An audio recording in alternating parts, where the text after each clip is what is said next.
Hi, welcome to study IQ. Study IQ में आपका बहुत बहुत स्वागत है। मेरा नाम है राकेश गवालरे और आज के इस वीडियो में हम लोग देखने वाले हैं अगस्त 2020 का छत्तीसगढ़ का करंट अफेयर।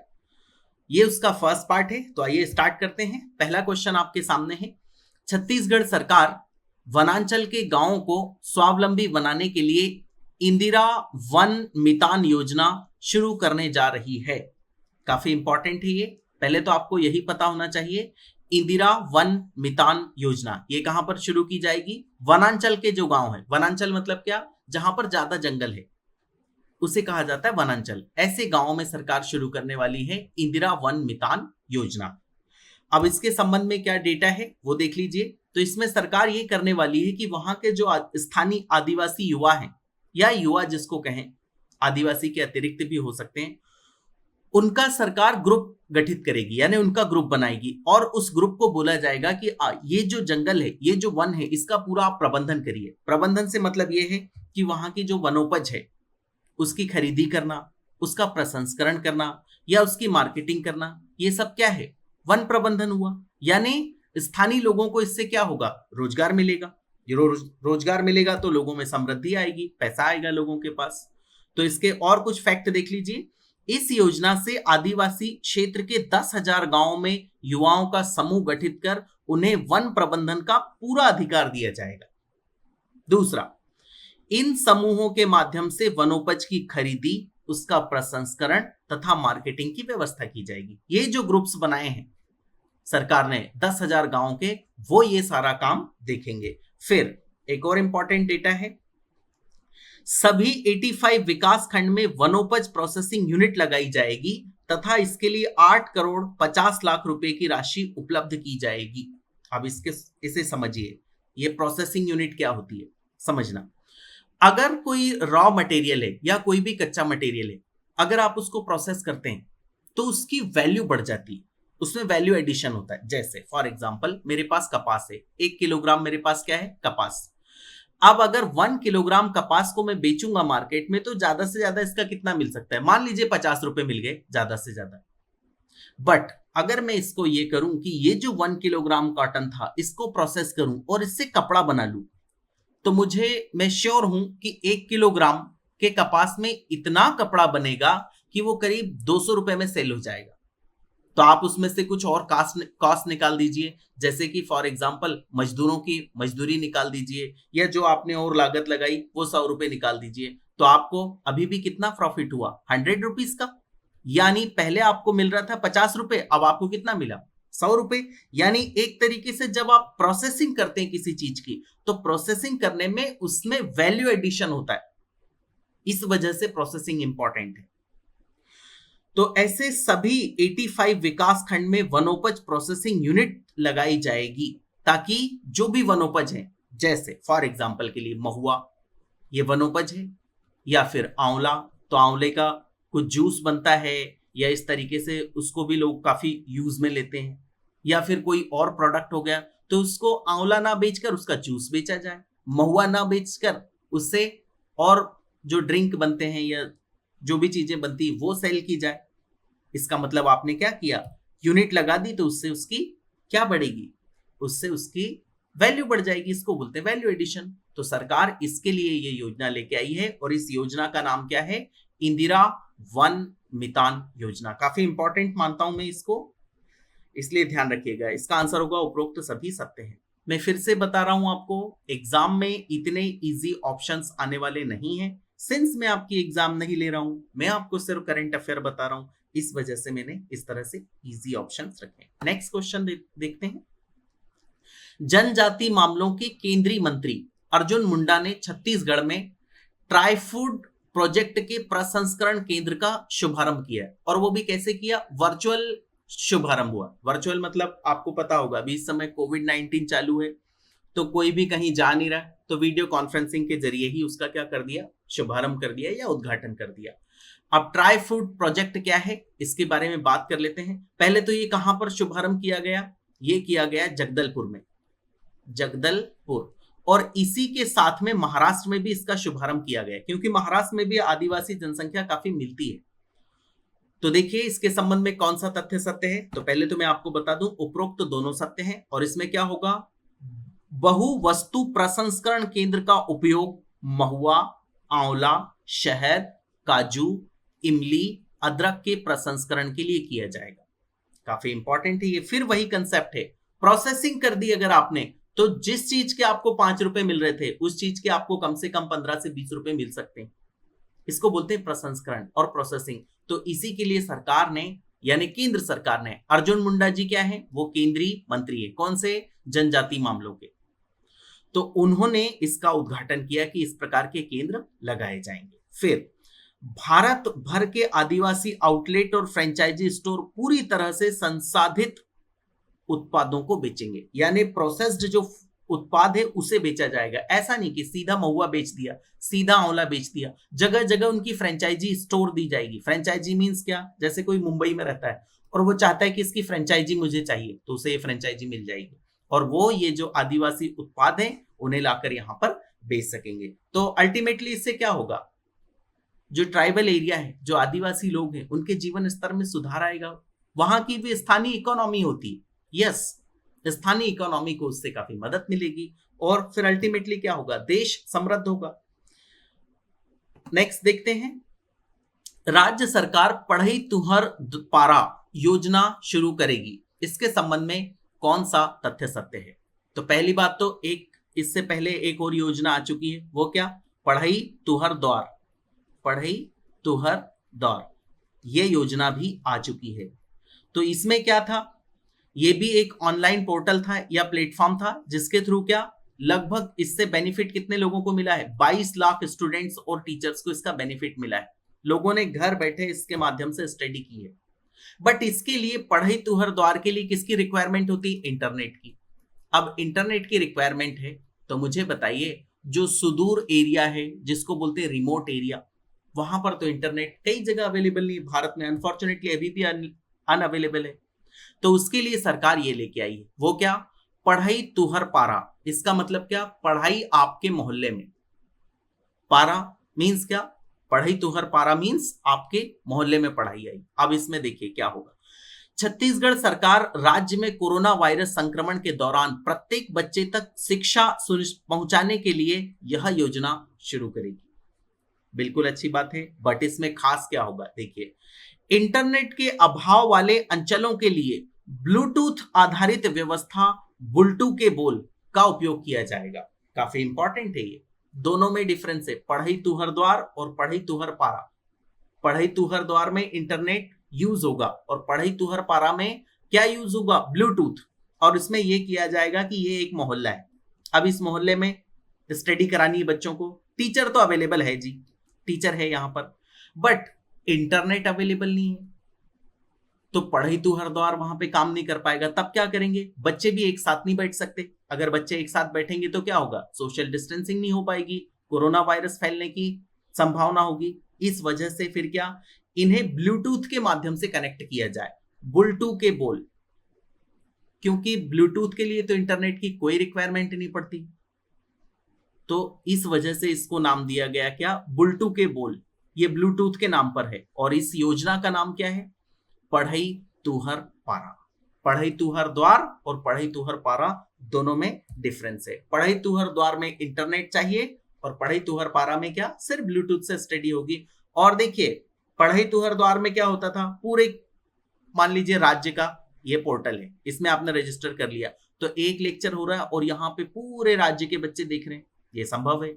और पढ़ई तुहर पारा में क्या होगा, उसमें यह होगा कि एक मोहल्ला है और यहाँ पे ये टीचर्स हैं, तो टीचर्स ने क्या किया, एक ही टीचर है तो एक टीचर की पहुंच कितनी होगी, सिर्फ इस मोहल्ले तक ही होगी, पूरे प्रदेश में नहीं होगी। तो इसमें डिफरेंस है। तो इसका आंसर होगा क्या, उपरोक्त दोनों ही सत्य हैं। नेक्स्ट देखते हैं, मुख्यमंत्री स्लम स्वास्थ्य योजना राज्य सरकार शुरू करेगी। इसके संबंध में कौन सा तथ्य सत्य है। तो पहले तो आपको ये पता होना चाहिए, मुख्यमंत्री स्लम स्वास्थ्य योजना ये हमारी छत्तीसगढ़ सरकार की है। मैं फिर से बोलता हूं, जितनी भी ये योजनाएं होती है ये अक्सर एग्जाम में आ जाती हैं, तो इन्हें आपको इग्नोर नहीं करना है। तो पहला ऑप्शन है और वही सही है। और देखते हैं ये योजना क्या है। यह शहरी क्षेत्रों में लॉन्च किया जाएगा। क्या? मुख्यमंत्री स्लम स्वास्थ्य योजना, जिसके तहत 70 यानी 70 मोबाइल मेडिकल यूनिट। अब मोबाइल से मतलब ये जिससे हम बात करते हैं वो मोबाइल नहीं, मोबाइल का मतलब होता है एक जगह से दूसरी जगह जाना, उसको बोला जाता है मोबाइल। ऑटोमोबाइल के बारे में सुना होगा। ऑटोमोबाइल मतलब क्या? जो अपने आप दूसरी जगह मोबाइल कर जाए, जैसे ट्रक। ट्रक को अगर आप रखना चाहें तो ऑटोमोबाइल की श्रेणी में रख सकते हैं।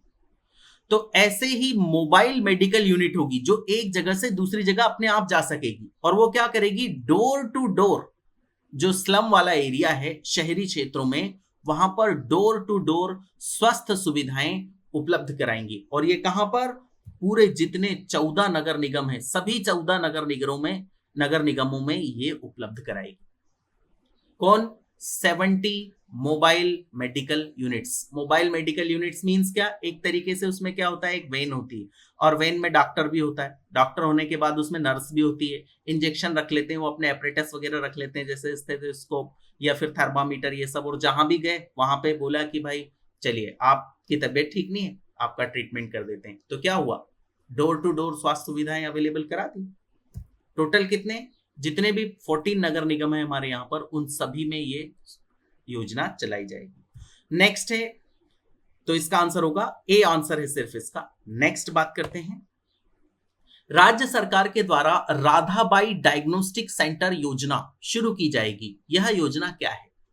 राधाबाई डायग्नोस्टिक सेंटर योजना। आप देखिए यहां पे नाम से ही आपको दिख रहा होगा डायग्नोस्टिक। डायग्नोस्टिक का मतलब क्या होता है? डायग्नोस करना। डायग्नोस करना मतलब क्या? पता लगाना एक तरीके से। तो यह गर्भवती महिलाओं के स्वास्थ्य से संबंधित हो सकती है क्या? जी नहीं, बिल्कुल भी नहीं।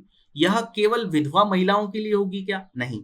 बट हाँ, ये राधाबाई एक लेडीज का नाम है, तो इस नाम को देखकर आप कंफ्यूज हो सकते हैं। बट इसका जो सही आंसर है वो है सी, रियायती दरों पर पैथोलॉजी तथा अन्य जांच सुविधाएं उपलब्ध कराई जाएंगी। आपने देखा होगा कि जो टेस्टिंग होती है किसी भी चीज की, उसमें प्राइवेट वाले काफी पैसा लेते हैं, क्योंकि उनमें ऐसा माना जाता है, सभी ऐसा नहीं करते, मैं फिर से रिपीट करता हूं, क्योंकि उनमें डॉक्टरों का कमीशन होता है। जिस डॉक्टर ने रिकमेंड किया उस डॉक्टर का इस डायग्नोस्टिक सेंटर पे क्या होता है? कमीशन होता है।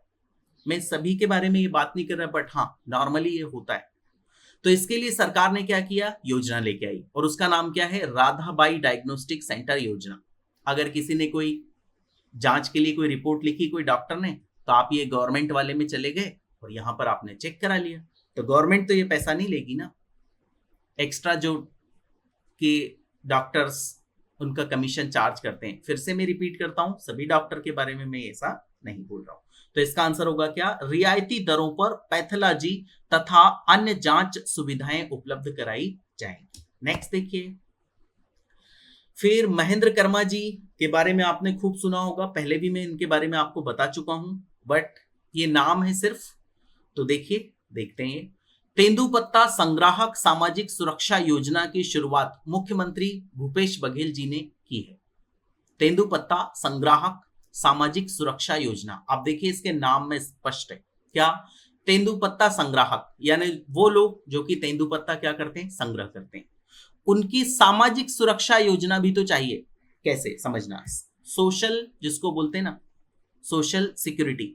अब सोशल सिक्योरिटी से मतलब ये होता है कि अगर कोई व्यक्ति तेंदुपत्ता संग्रह करने गया, पत्ते तोड़ने के लिए गया, और वहां पे उसके साथ कोई दुर्घटना हो जाती है, मान लीजिए वो पेड़ पे से गिर जाता है, या उसको कोई अनफॉर्चुनेटली वहां पे जंगली जानवर कोई सांप वगैरह परेशान कर देता है, तब उसके साथ दुर्घटना हो गई। अब वो क्या करेगा? वैसे ही वो परेशान था, क्योंकि तभी तो वो तेंदुपत्ता का संग्रह कर रहे थे।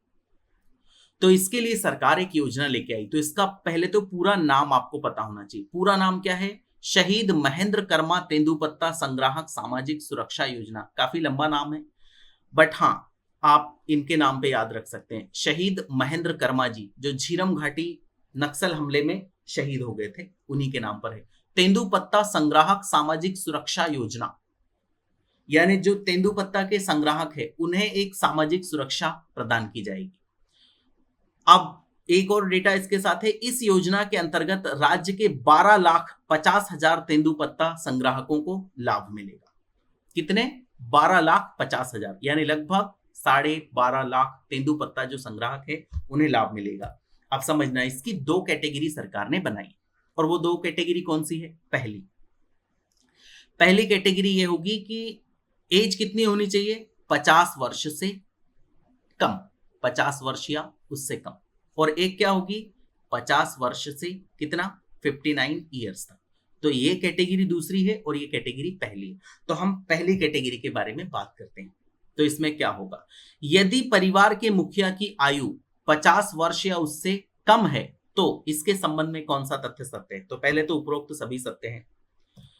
पहला देखिए, तेंदुपत्ता संग्रहण कार्य में लगे परिवार के मुखिया की सामान्य मृत्यु पर उनके उत्तराधिकारी या नामांकित व्यक्ति को 2 लाख रुपए की राशि प्रदान की जाएगी। अगर आप तेंदुपत्ता में इन्वॉल्व हैं, उसके संग्रह में इन्वॉल्व हैं, और मान लीजिए उस व्यक्ति की, जो व्यक्ति इन्वॉल्व है, उसके मुखिया की मौत हो जाती है और उसकी एज कितनी है? 50 वर्ष या उससे कम। तो क्या होगा? उसके जो उत्तराधिकारी होंगे या जिसको उसने नॉमिनेट करके रखा होगा, उसको कितना? 2 लाख रुपए का अमाउंट मिलेगा। फिर अगर किसी दुर्घटना में मौत होती है तो अतिरिक्त 2 लाख रुपए दिए जाएंगे। ऐसे ही मौत हो गई तो 2 लाख रुपए मिलेंगे। एक तरीके की आपकी सोशल सिक्योरिटी तो हो ही गई। दूसरा, अगर मान लीजिए किसी दुर्घटना में मौत हो जाती तो ये 2 लाख के साथ और 2 लाख रुपए आपको मिलेंगे। किसको? जो परिवार के आश्रित लोग हैं या जो उत्तराधिकारी हैं। तो ये भी करेक्ट है, ये भी करेक्ट है। फिर अगर दुर्घटना में व्यक्ति पूर्णतः विकलांग हो जाता है तो 2 लाख रुपए और आंशिक विकलांगता की स्थिति में 1 लाख रुपए की सहायता मिलेगी। पूर्णतः विकलांग का मतलब क्या? ऐसे हो गया कि अब वो उठ ही नहीं पाएगा, पैर उसका इतना फ्रैक्चर हुआ कि अब वो उठ ही नहीं पाएगा। तो ये कौन सा विकलांग हुआ? पूर्णतः विकलांग हो गया। या मान लीजिए अनफॉर्चुनेटली किसी की आंख चली गई तो पूर्णतः विकलांग हुआ। अंशतः विकलांग मतलब क्या? थोड़ी बहुत चोट आई तो उसको थोड़ा ट्रीटमेंट के लिए 1 लाख रुपए सरकार दे दी। तो इसका आंसर होगा क्या? उपरोक्त सभी सत्य है। नेक्स्ट देखते हैं। फिर उसी का है ये, बट इसमें क्या? वही नाम है, शहीद महेंद्र कर्मा तेंदुपत्ता संग्राहक सामाजिक सुरक्षा योजना। बट अब इसमें एज कितनी? 50 साल से 59 वर्ष के भीतर अगर एज है उस परिवार के मुखिया की, तो क्या होगा?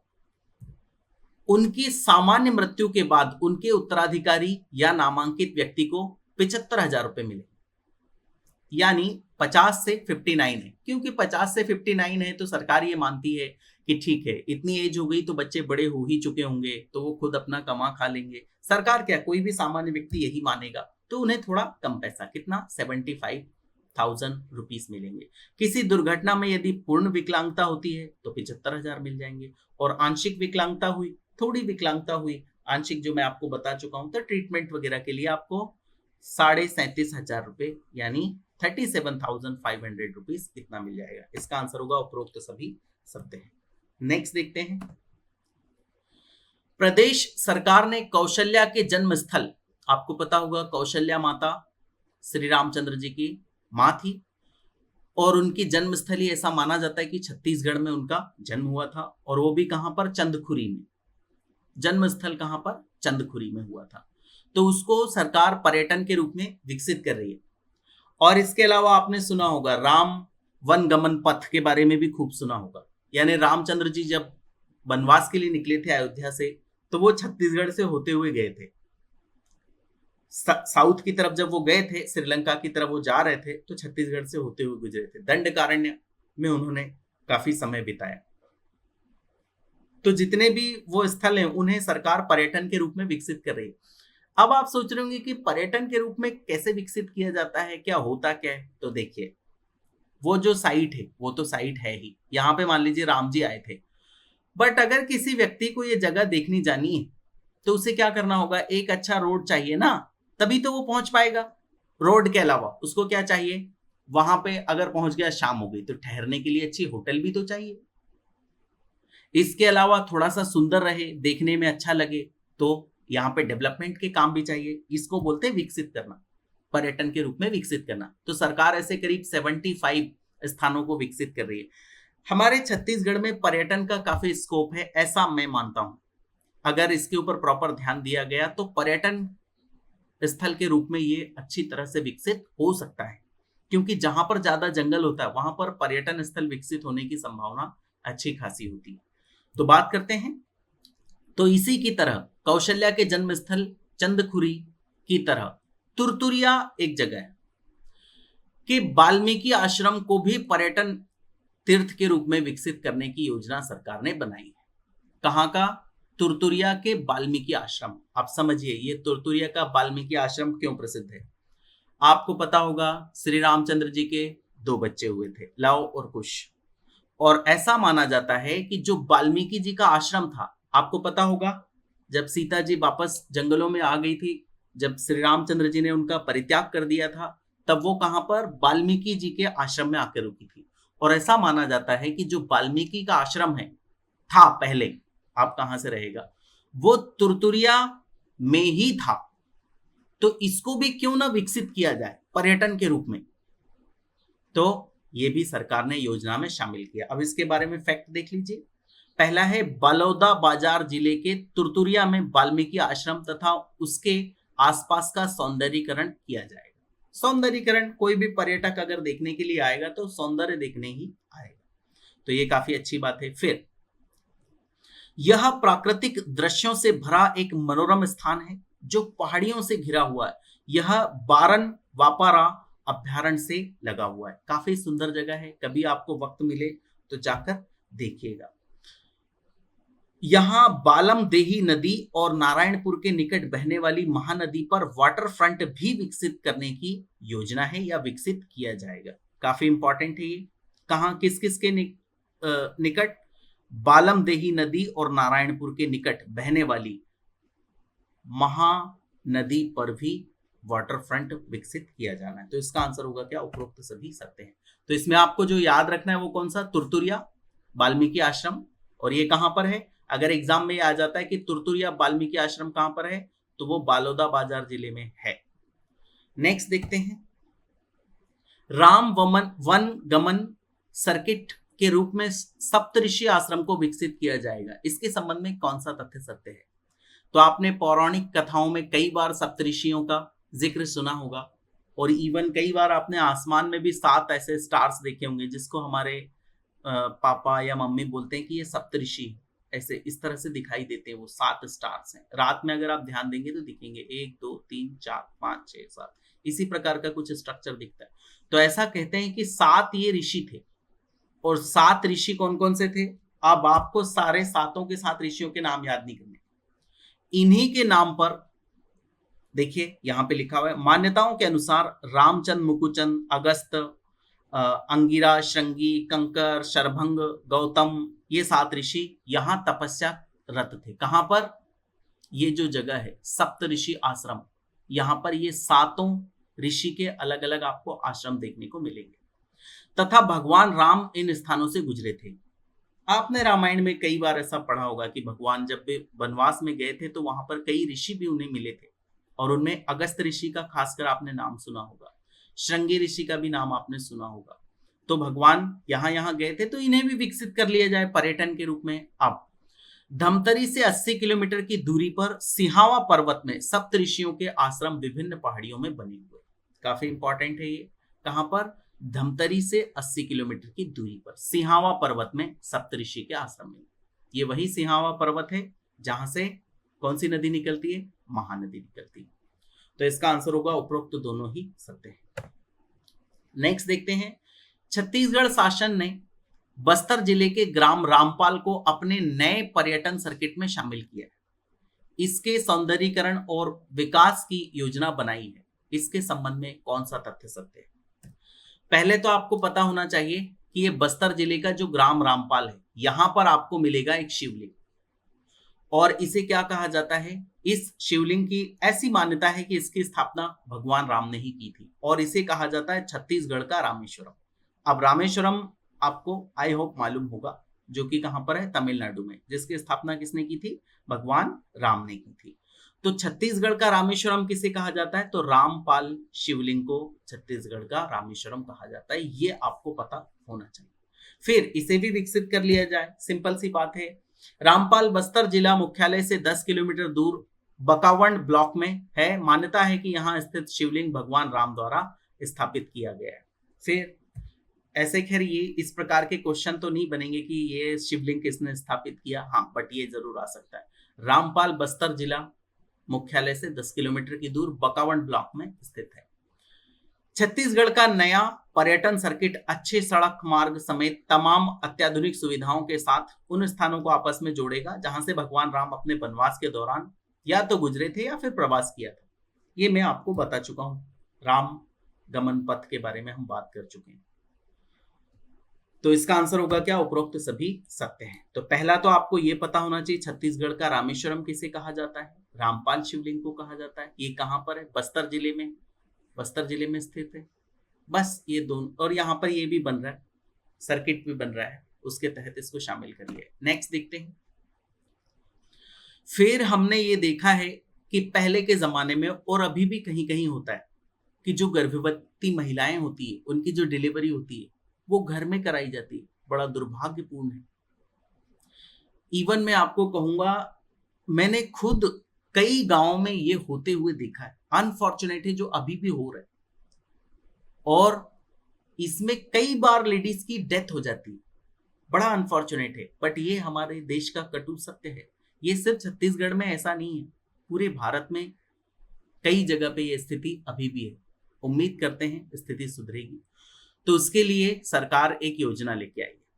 अब वो क्या, बस्तर जिले के पहुंच विहीन इलाकों में संस्थागत प्रसव बढ़ाने के लिए स्वास्थ्य विभाग ने मांझी योजना बनाई है। योजना का नाम क्या है, मांझी योजना। अब अगर ये सीधा परीक्षा में आ जाए कि मांझी योजना क्या है, तो वो तो मैं आपको बता दूंगा, बट कहां के लिए तो आपको पता होना चाहिए, बस्तर जिले के लिए। और पहुंच विहीन इलाके, पहुंच विहीन मतलब क्या, जहां पे कि लोगों की पहुंच नहीं है, यानी स्वास्थ्य सुविधाओं की पहुंच नहीं, और सरकार की भी उतनी कोई खास पहुंच नहीं है वहां पर। तो वहां पे जो डिलीवरी वो किस तरह से कराई जाए, तो उसके लिए सरकार ने एक दिमाग लगाया। सरकार ने नहीं, बस्तर जिले के डीएम ने लगाया ये दिमाग। तो सरकार ही होती है क्योंकि डीएम सरकार का ही हिस्सा होता है। उन्होंने ये कहा कि जो भी प्रेग्नेंट विमेन है उसको लेके बाइक पे बिठाकर हॉस्पिटल लेके आएगा तो उसको सरकार पैसा देगी। और वो किसकी तरह काम करेगा, मांझी की तरह। क्योंकि अगर किसी को इतना पैसा मिल जाए 400 से 700 रुपए के लगभग, तो कोई भी खुशी खुशी हॉस्पिटल ले जाएगा। बस हॉस्पिटल पहुंच गए, फिर तो डॉक्टर संभाल ही लेंगे। तो इसी में ये फैक्ट है पहला। इसमें गर्भवती को उसके गांव से बाइक पर बिठाकर हॉस्पिटल तक लाने वाले ग्रामीणों को इसके बदले 400 से 700 रुपए दिए जाएंगे। चलिए बिठा के ले आए, आप ले लीजिए, 400 से 700 रुपए सरकार ने आपको दे दी। बड़ी अच्छी बात है। इसमें 0 से 10 किलोमीटर तक के लिए 400 रुपए, 11 से 20 किलोमीटर तक के लिए 500 रुपए, इसके अलावा 21 से 30 किलोमीटर के लिए 600 रुपए, तथा 31 किलो से 45 तक कितना, 700 रुपए सरकार दे देगी। ये इतना सारा डेटा आपको याद करने की जरूरत नहीं, बट हाँ सिर्फ आप इतना याद रखिए कि 400 से 700 रुपए सरकार देगी। किसको, मांझी को। मांझी कौन व्यक्ति है, वो व्यक्ति है जो उस बेचारी महिला को कहां पे लेके गया, अपनी बाइक पे बिठा के हॉस्पिटल लेके गया। नेक्स्ट देखते हैं, इसका भी आंसर होगा उपरोक्त दोनों सत्य है। नेक्स्ट देखते हैं, दंतेवाड़ा प्रदेश, दंतेवाड़ा जो डिस्ट्रिक्ट है हमारा, वो प्रदेश का पहला जिला है जहां देवगुड़ियों का कायाकल्प तथा संरक्षण किया जा रहा है। इसके संबंध में कौन सा तथ्य सत्य है, तो देवगुड़ी के बारे में आपने सुना होगा। ये जो हमारे आदिवासी भाई लोग होते हैं, उनके देवी देवताएं, उनकी जो गादी होती है जहां पर वो देवी देवता बिठा के रखते हैं, उसे उन्हें कहा जाता है देवगुड़ी। तो पहले ये होता था कि देवगुड़ी एक प्रकार से मंदिर है, आप ये मान लीजिए मंदिर है, उसको अगर डेवलप करना है तो पैसे चाहिए। तो पैसे के लिए प्रावधान था, 1 लाख रुपए के करीब सरकार दे देती थी, पर उसके लिए ऑफिसर्स के खूब चक्कर लगाओ, कलेक्टर के पास जाओ, और जाने के बाद सब ग्रामीणों को जाना पड़ता था कि हमारे यहाँ पर जो देवगुड़ी है, यानी हमारा जो स्थानीय मंदिर है, इसे हमें सुधारना है, इसके लिए पैसे दीजिए। फिर कोई दे देता था, कोई सा कलेक्टर, कोई सा, फिर कई अटकलें होती थी, आप समझिए।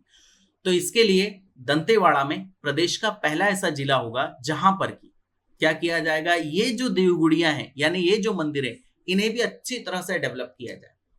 अच्छी तरह से डेवलप मतलब क्या, इनके आसपास गार्डन बना दो, फूल फल के पौधे, बैठने के लिए शेड, पानी, शौचालय जैसी सुविधाएं कर दो। उससे क्या होगा, उससे यह होगा कि वो भी हो सकता है पर्यटन के रूप में विकसित हो जाए। तो इसके लिए ये दंतेवाड़ा में स्टार्ट किया गया। और इसमें क्या होगा, कुल 143 ग्राम पंचायतों के 224 गांवों में 200 से ज्यादा देव गुड़ियां बनेंगी, जिनमें 7.5 लाख रुपए प्रत्येक पर खर्च होंगे। पहले कहां 1 लाख रुपए के लगभग दिया जाता था, अब कितना कर दिया सरकार ने, 7.5 लाख। कहां पे, ये दंतेवाड़ा में शुरू हुआ। तो पहले तो आपको यही पता होना चाहिए कि किसका है, दंतेवाड़ा का है। और मांझी योजना किसकी है, बता चुका हूं मैं आपको बस्तर की है। ये सारी चीजें आपको पता होना चाहिए, याद रखना है, आपको बार बार रिवीजन करना है, तो ही ये याद रहता है। अगर आप ये सोचते हैं कि आप एक बार देख लेंगे, और अगर आप अल्बर्ट आइंस्टीन की तरह हैं तो फिर मैं कुछ बोल नहीं सकता, बहुत अच्छी बात है, स्वामी विवेकानंद की तरह और अल्बर्ट आइंस्टीन की तरह, बट इनका आपको बार बार रिवीजन करना है, तो ये करंट अफेयर दिमाग में रहता है।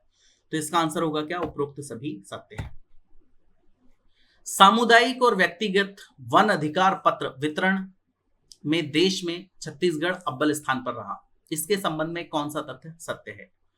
तो आपको पता होना चाहिए कि जो रिजर्व्ड एरिया होता है, जैसे कि अभ्यारण्य, उसके बाहर 2-3 तरीके का होता है। एक तो रिजर्व्ड होता है, एक फिर बफर जोन होता है, एक कंजर्व्ड होता है। ये कई तरीके के एरिया होते हैं। मान लीजिए ये स्थल है, इसके आसपास पहले वाला जो होता है वो कम होता है, बट इसके अंदर किसी को आने की अनुमति नहीं होती। फिर इधर बाहर वाला जो होता है वो एक तरीके से यहाँ पर आ तो सकते हो, पर लकड़ी वकड़ी नहीं काट सकते, इसको डैमेज नहीं कर सकते, ऐसा रहता है। इस प्रकार से वो एरिया बटे हुए रहते हैं। तो इसमें जैसे ये जो बाहर का एरिया है, इसमें इसके अलावा भी एक एरिया रहता है। वो एक ऐसा एरिया रहता है जहां पर आप अपने पशु चरा सकते हैं, या फिर जो लघु वनोपज है वो कलेक्ट कर सकते हैं। जैसे महुए के फूल आप कलेक्ट कर रहे हैं, या फिर गोंद कलेक्ट कर रहे हैं, या फिर आंवला तोड़ के ले जा रहे हैं, तो उसको आप ले जाके बेच सकते हैं, या तेंदुपत्ता कलेक्ट कर रहे हैं। तो उसके लिए सरकार ने क्या किया है, सामुदायिक और व्यक्तिगत वन अधिकार पत्र वितरण करती है उसके लिए सरकार। ऐसा नहीं कि कोई भी जाएगा और यहाँ पे कुछ भी करने लगेगा, ऐसा नहीं होता। उसके लिए सरकार वन अधिकार पत्र देती है। कुछ खास टाइम पीरियड के लिए होता है वो, और कुछ खास लोगों के लिए ही होता है, जो वहां के स्थानीय लोग होते हैं कि ठीक है आप यहाँ के रिसोर्सेस उपयोग कर सकते हैं। वो भी इस तरह से नहीं कि आप लकड़ी काटने लगे और काट काट के बेचने लगे, ये नहीं होता। लघु वनोपज आप उसका ले सकते हैं।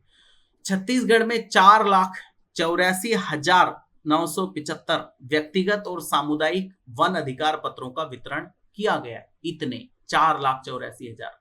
इसीलिए छत्तीसगढ़ पूरे देश में इस तरह के जो अधिकार पत्र वितरण करने वाले राज्य हैं उसमें टॉप पर आ गए।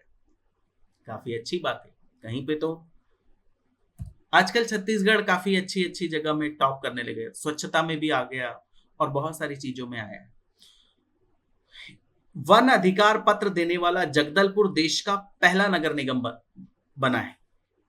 देखिए ये जो इस तरीके के वन अधिकार पत्रक देते हैं वो ग्राम पंचायतें या गांव के में ज्यादा, क्योंकि जंगल वहीं पे होता है, वहीं पे दिया जाता है। बट ये एक नगर निगम है, जगदलपुर देश का पहला नगर निगम है जिसने इस प्रकार के वन अधिकार पत्रक दिए। और छत्तीसगढ़ किसमें अव्वल है, सामुदायिक और व्यक्तिगत वन अधिकार पत्र वितरण करने। तो इसका आंसर होगा उपरोक्त तो दोनों ही सत्य हैं। फिर नेक्स्ट देखिए, आपने एक जनजाति के बारे में सुना होगा, झोरा जनजाति, और ये आपने कई जगह देखा भी होगा। लोग क्या करते हैं समझना, मैंने भी देखा ये कई बार। जैसे ये नदी है या यहाँ पर ये पानी है, उसमें ये जो कण रहते हैं किसके, मिट्टी के या रेत के, उसको ये लोग ना छान छान के उसमें से गोल्ड निकालते हैं, सोना निकालते हैं। छोटे छोटे कण उनको मिल जाते हैं इस तरह से। और आप सोच रहे होंगे कि ये तो बहुत अमीर लोग होंगे, इन्हें तो काफी पैसा मिलता होगा, बट बड़े दुर्भाग्यपूर्ण है। इनका भी जो बिजनेस है, बिजनेस नहीं एक तरीके का रोजगार है। थोड़ा बहुत कुछ 1-2 कण मिल जाते हैं, उसमें उनको 100-200 रुपए दिन में मिल जाते हैं, बहुत ही मिले तो 100-200 रुपए। तो ऐसी हमारे यहाँ पर एक झोरा जनजाति, वो कई सालों से ये काम करती है। और वो कहाँ पे इस तरीके का काम करते हैं, जशपुर की ईब और उसकी सहायक सोनाजोरी नदी की रेत से स्वर्ण कण निकालने का काम सालों से झोरा जनजाति समुदाय करता है। कौन सा, ये एग्जाम में आ सकता है।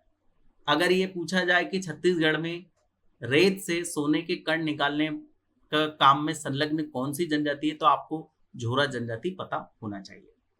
और ये कौन सी नदी में निकालते हैं, ईब और उसकी सहायक सोनाजोरी नदी। अब मुझे एक बात बताइए, उन्हें वहां पर कुछ कण मिलते भी हैं, तो वो कहीं ना कहीं से तो आए होंगे ना। इसका मतलब कहीं ना कहीं सोने का स्रोत है। अब अगर सोने का स्रोत है तो उसका पता लगाया जाए, पता लगा के फिर उसको सरकार ने उसके लिए सर्वे कराया, सर्वे होता है उसका प्रॉपर, मशीन वगैरह लेके आते हैं, वो चेक करते हैं।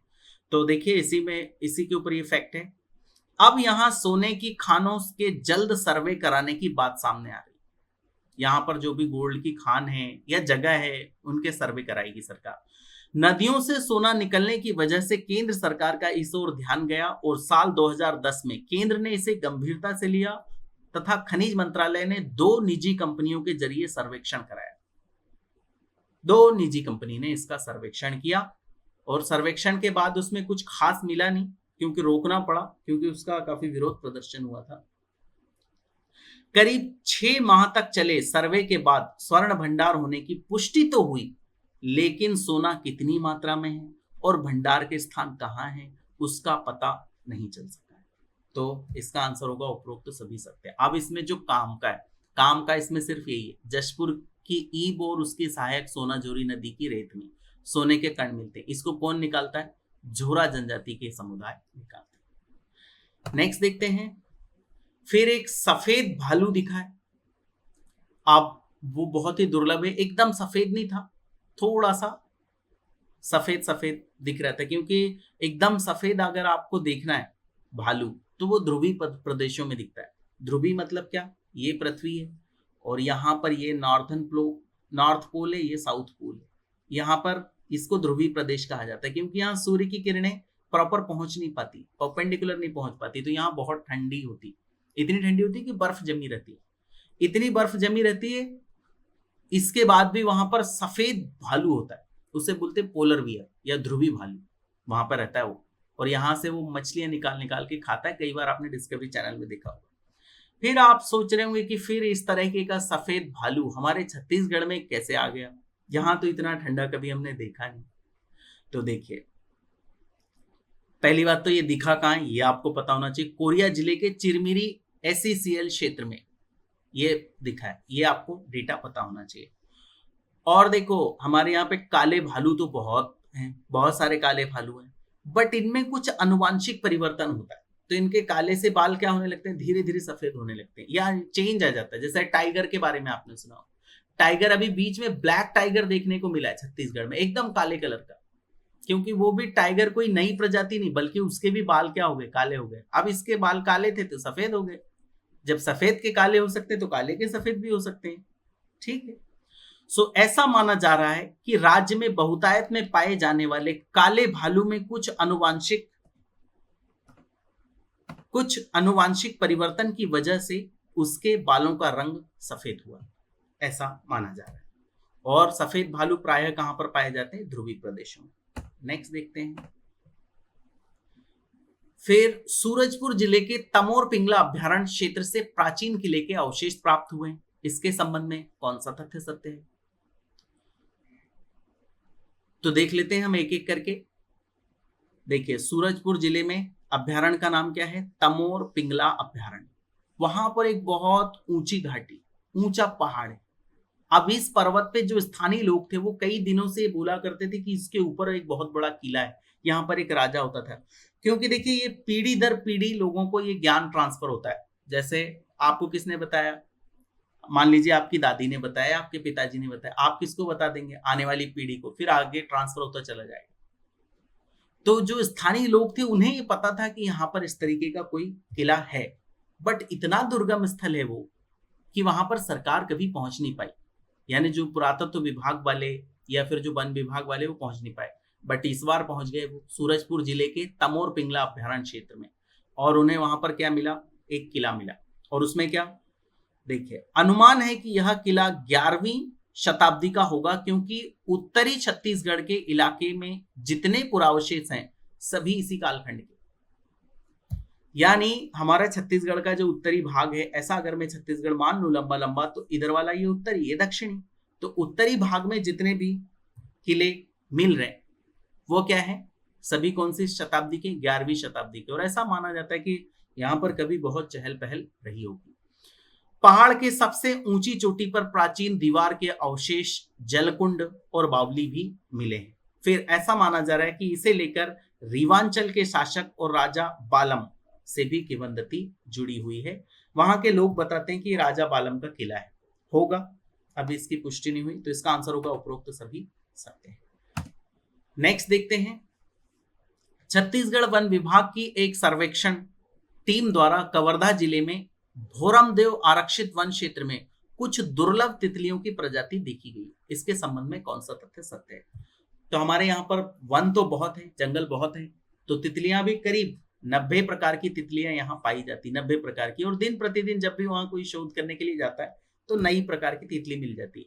तो आपको 90 की 90 के नाम याद नहीं करना है, ऐसा करते नहीं बैठना आपको क्या करना है, जो लेटेस्ट आया है उसके बारे में आपको पता होना चाहिए। जैसे इनमें से एक स्पॉटेड एंजल तितली है, ये देखी गई है स्पॉटेड एंजल तितली, जिसका वैज्ञानिक नाम, इसका वैज्ञानिक नाम क्या है, कैप्रोना एगामा, ये इसका वैज्ञानिक नाम, जो कि एक प्रवासी तितली मानी जाती है। प्रवासी मतलब क्या, जैसे प्रवासी पक्षी होते हैं दूसरी जगह से यहाँ पर आ जाते हैं, इसी प्रकार से ये एक प्रवासी तितली मानी जाती है। नाम क्या, स्पॉटेड एंजल तितली, और वैज्ञानिक नाम क्या, कैप्रोना एगेमा। ये खासकर फॉरेस्ट सर्विस में इस प्रकार के प्रश्न पूछे जा सकते हैं, पूरी संभावना है कि फॉरेस्ट सर्विस में क्वेश्चन पूछा जाए। फिर दो और तितलियां भी देखी गई, ब्लूमरमोन और ओरिएंटल चेस्टनट यंग, ये दो और प्रकार की तितलियां भी यहां पर देखा गया, तो इसका आंसर होगा उपरोक्त दोनों सत्य है। So this is the end of the video, thank you, जय हिंद।